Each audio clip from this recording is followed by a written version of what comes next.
Жогорку кеңештин депутаты Тазабек Икрамов парламентте депутаттар пайда көрүүчү бюджет жок экенин айтып, мыйзам чыгаруу бийлигине чыныгы мекенчил адамдар келерин билдирди. Ал бул тууралуу социалдык тармактарда депутаттар мандатты сатып алышат деген пикирлер көбөйгөнү боюнча Азаттыкка жооп берип жатып айткан. Өзүңүздөр билсеңиздер, жогорку кеңеште эч кандай бюджет жок. Көптөгөн кыскартууларга бардык. Жогорку кеңешке чынында патриот адамдар келет. Мүмкүн көбү акча табат деп башкача ойлошот. Бул жерде өзүнүн мекенине күйгөндөр отурат. Парламентте ыйык трибуна бар. Мына ошол жерде элдин сөзүн өкмөткө жеткирип, болбосо өкмөттө коррупция болуп атса биз гана көтөрүп, бул жерде коррупция болуп атат. Өкмөт туура эмес иштеп атасыңар деп элдин атынан гана сүйлөп турчу трибуна бар, деди Икрамов.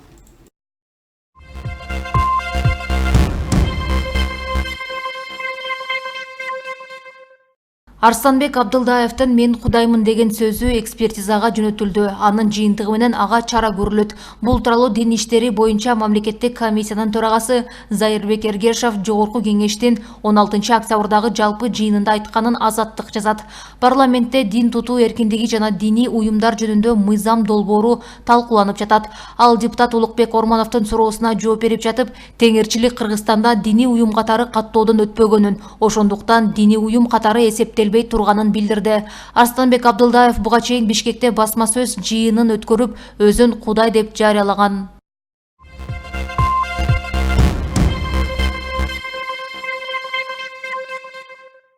Депутаттар тобу нотариалдык кызмат алуу жол жоболорун кыйла жөнөкөйлөтүү демилгесин көтөрүүдө. Демилгечилердин бири Дастан Бекешевдин айтымында мыйзам долбоору жеке жана юридикалык жактардын нотариалдык кызмат алуу жол жоболорун жөнөкөйлөтүүгө багытталган. Мурда нотариуска барган адамдар кызмат акысын нотариустун өзүнө төлөп, ал 7 күндүн ичинде банктарга төгүп келген. Азыр адамдар нотариустан кийин кайра банкка төгүп, анан нотариуска кайра барат. Кыскасы ашыкча арачылык жаралууда. Биз мурдагы тартипке кайтууну сунуштап жатабыз, деди ал. Депутат Сайдулла Нышанов бул мыйзам кабыл алынып калса, нотариустарга оорчулук келер келбесине кызыкты. Юстиция министри Марат Жаманкулов нотариустар өздөрү мурдагы тартипке кайтып келүү өтүнүчтөрүн билдирип жатканын, өкмөт мыйзам долбооруна каршы эмес экенин билдирди. Ал эми депутат Дастан Бекешев Юстиция министрлигинин бир катар сунуштамалары мыйзам долбоорунда эске алынганын белгиледи.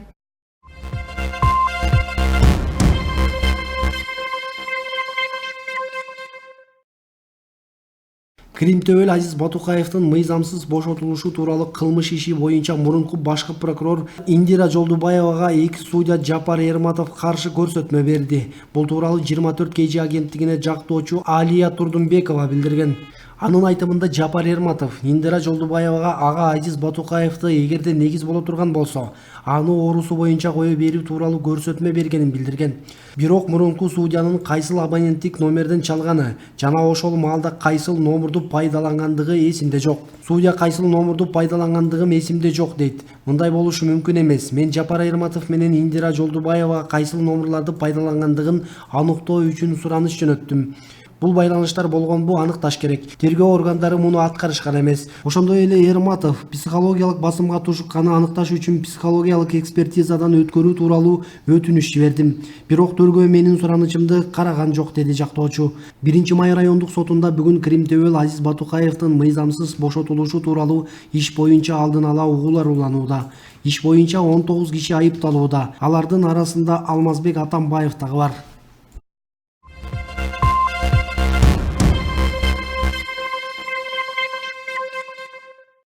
Бүгүн 16 октябрда Октябрь райондук сотунда президенттик аппараттын жетекчисинин мурунку орун басары Икрамжан Илмияновдун иши боюнча сот отуруму өттү. Отурумга Илмияновдун туугандары, айыптоочу тарап, судья Дамирбек Назаров катышты. Ал эми Илмияновдун жактоочулары ден соолугуна байланыштуу отурумга келишкен жок. Ошол себептен отурум жылдырылды.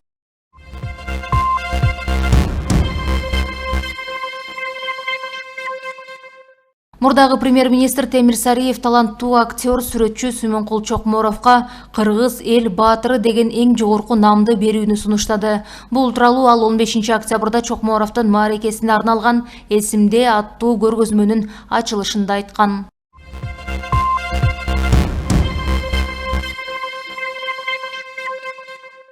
Жалал Абад шаарында 45 метр келген флагштот орнотулган. Ага узун туурасы 20-10 метр болгон мамлекеттик туу илинди. Бул түркүктүн төрт тарабына ак таңда якын Барпы Алыкуловдун, саясий ишмер Бекмамат Осмоновдун, Алай ханышасы Курманжан Датканын жана мамлекеттик ишмер Абды Сүйөркуловдун сүрөтү түшүрүлгөн.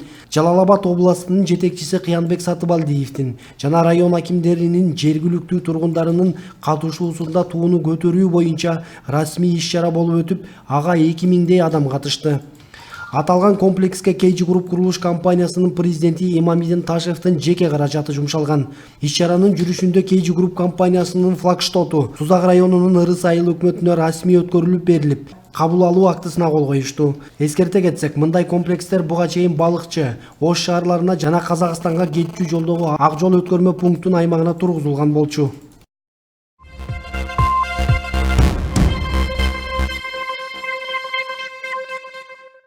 Бишкектеги Коёнкөзөв көчөсүндөгү үйдүн 5-кабатынан кулап кеткен өспүрүм ооруканада каза болду. Бул тууралуу Саламаттык сактоо министрлигинен билдиришти.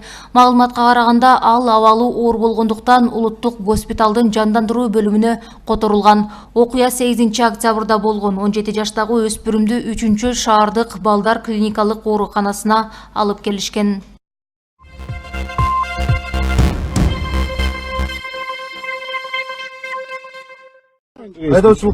Социалдык тармактарда майы кызматкери менен айдоочунун айтышканы тартылган видео таркап кетти. Видео качан, кайсы жерде тартылганы азырынча белгисиз. Андагы сөздөргө караганда айдоочу чет өлкөдөн унаа айдап келе жаткандай. Анын кайсы негизде токтотконуна майычы жооп бере албай бир топко айтышып, сөгүшкөндөн кийин майычы айдоочуну кое бергенге мажбур болгон. Окутчу алып кел. Жоқ, алып келбейсің, оқытпайсың. Сен ұят болып қаласың. Неге? Сен жөніңе сайлаудасың азыр, мағач. Сен жөніңе сайлаудасың, өзің түшінбейлечі. Неге растамашқа қылбай айдап жүресің деп сайлаудасың? Бұл машина керек пе? Мен саған түсіндірдім. Жоқ, мен саған түсіндірдім. Терминалда тұрбайды, мен саған түсіндірдім. Тұрат, именно терминалда тұрат. Ал терминалдан келсен. Сен таможниксің бе, гаисің бе? Мен саған түсіндіріп беріп отам. Көп настроенияға. Мен саған түсіндіріп беріп отам. Мен ұқсаң. Маған түсіндірбелі ғой, мен конкретный білем. Білсең алдың түпітетпе, мақұл бол? Сен түпітет отасың. Сен түпітет отасың. Бияқта сен қиынсың, мен тетінші границаның барын өтіп келдім. Я. Мен Қырғызстаннан шығайынмын. Не ол қиынсың сен? Мақұл бол? Сен не ол қиынсың, айтсаң? Ақырында отам. Сен ақырын. Ақырын жүрсем. Өзім қара. Сен мақұл бол? Сен қыз.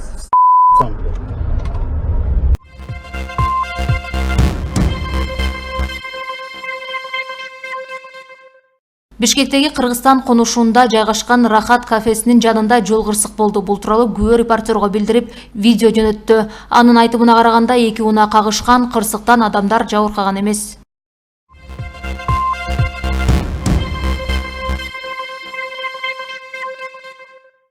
Бүгүн 16 октябрда Кара Бура районунун Бакыян айылында 100дөн ашуун кары адамдарга сый тамак берилди. Бул тууралуу аймактык кабарчыга айыл өкмөт башчысы Нургазы Асылбеков билдирди. Анын айтымында сый тамакка кошо атайын концерттик программа өткөрүлдү. Аксакалдарга белектер берилди.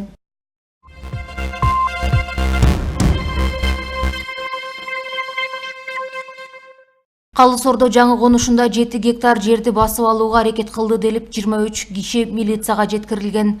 Алардын ким экени аныкталып, күбө катары суралып, түшүндүрүү иштери жүргүзүлгөндөн кийин баары тең кое берилди. Бул тууралуу Бишкек шаардык милициясынан кабарлашты. 15 октябрда ондогонадан Бишкек шаарындагы Калыс Ордо жаңы конушундагы жер тилкесин басып алууга далалат кылган.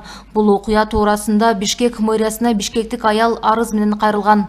Бишкектин 1-май райондук ички иштер башкармалыгы жазык кодексинин бөтөн жер участогун өзүн билемдик менен ээлеп алуу деген беренесинин негизинде сотко чейинки өндүрүш баштады. Милиция учурунда мыйзамсыз аракетти уюштургандарды издөөдө.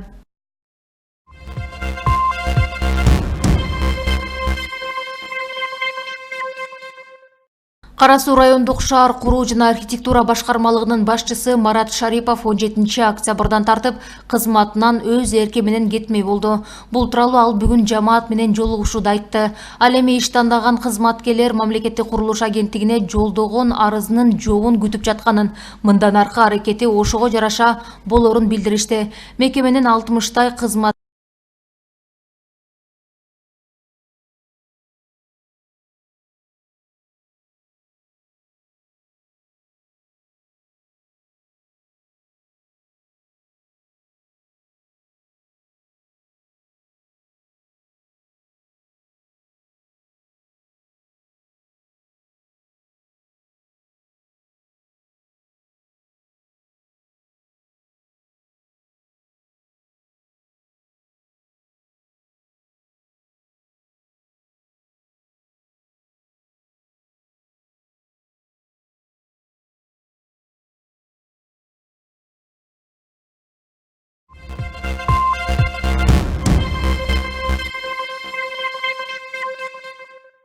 Тоң райондук мамлекеттик администрациясында кечээ 15 октябрда Москва шаарында ишкерлик менен алектенип жүргөн мекендештердин жолугушуусу өттү, деп билдирет аймактык кабарчы.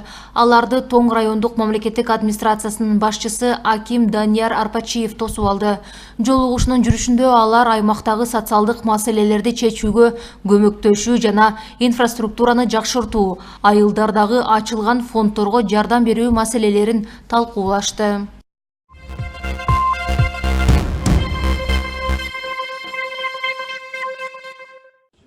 Жогорку кеңештин төрагасы Дастанбек Жумабеков баштаган делегациясы Латвияга расмий иш сапар менен барышкан. Иш сапардын алкагында төрага Латвия Республикасынын Улуттук китепканасына Манас эпосы жыйнагын белек кылды. Бул китепканада дүйнөнүн дээрлик бардык өлкөлөрүнөн чогултулган 2 миллиондон ашуун китеп сакталат. Дастанбек Жумабеков китепкананын жааматы менен болгон жолугушууда биз кыргыз жеринен Латвия окурмандарынын руханий байлыгын арттыра турган баалуу белек ала келдик. Манас эпосы кыргыз элинин баа жеткис мурасы, сыймыгы жана тарыхы. Бул баяртадан бери оздон озго өтүп сакталып калган чыгарма сиздердин китепкананын фондун байытып, кадыр баркын арттырат деп ойлойм, деди. Латвия улуттук китепканасынын аткаруучу директору Цинтра Мукани ыраазычылык билдирип, Латвиянын окурмандары кыргыз адабиятын ар дайым жогору баалай турганын баса белгиледи. Манас эпосунан сырткары биздин китепканада улуу жазуучу Чыңгыз Айтматовдун чыгармалары да көп. Айрыкча жаштар кыргыз элинин кулк мүнөзүн, салт санаасын жана маданиятын Чыңгыз Айтматовдун Жамиля, Биринчи мугалим, Ак кеме, Гүлсарат сыяктуу чыгармалары аркылуу жакшы билишет, деп кошумчалады китепкананын өкүлү. Ошондой эле биз да кур келген жокпуз. Ушул китепканага кыргыз элинин дүйнөгө таанымал, кыргыз элинин тарыхын дүйнөгө тааныткан, биздин эң байыркы байлыгыбыз болуп саналган Манас эпосу бар. Кыргыз элин дүйнөгө тааныткан Манас эпосунун китебин ушул китепканага, улуттук китепканага тапшырып коюңуздарды уруксат этиңиздер. Liels paldies par jūsu uzņemšanu, par laipnu sagaidīšanu, redzot, cik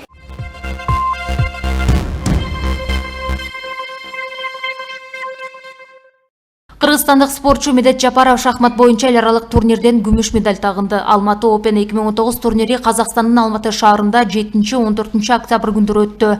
Ага Кыргызстан, Казакстан, Испания жана Россия өлкөлөрүнөн 125 спортчу катышты.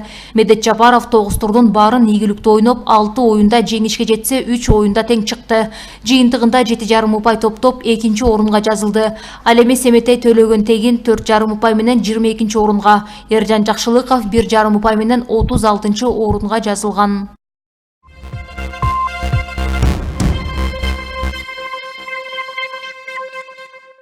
Бүгүн 16 октябрда Марокконун Маракеш шаарында жаштар арасындагы дзюдо боюнча дүйнө чемпионаты башталды. Чемпионат 19 октябрга чейин уланат.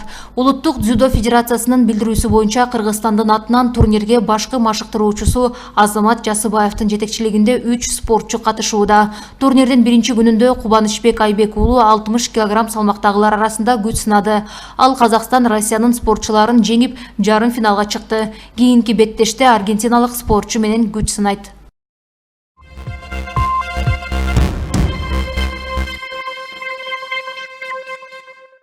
UFC уюмунун 2 салмак категориясы боюнча экс-чемпиону Джордж Сен-Пьер Хабиб Нурмагомедов менен мушташууга даяр экенин билдирди.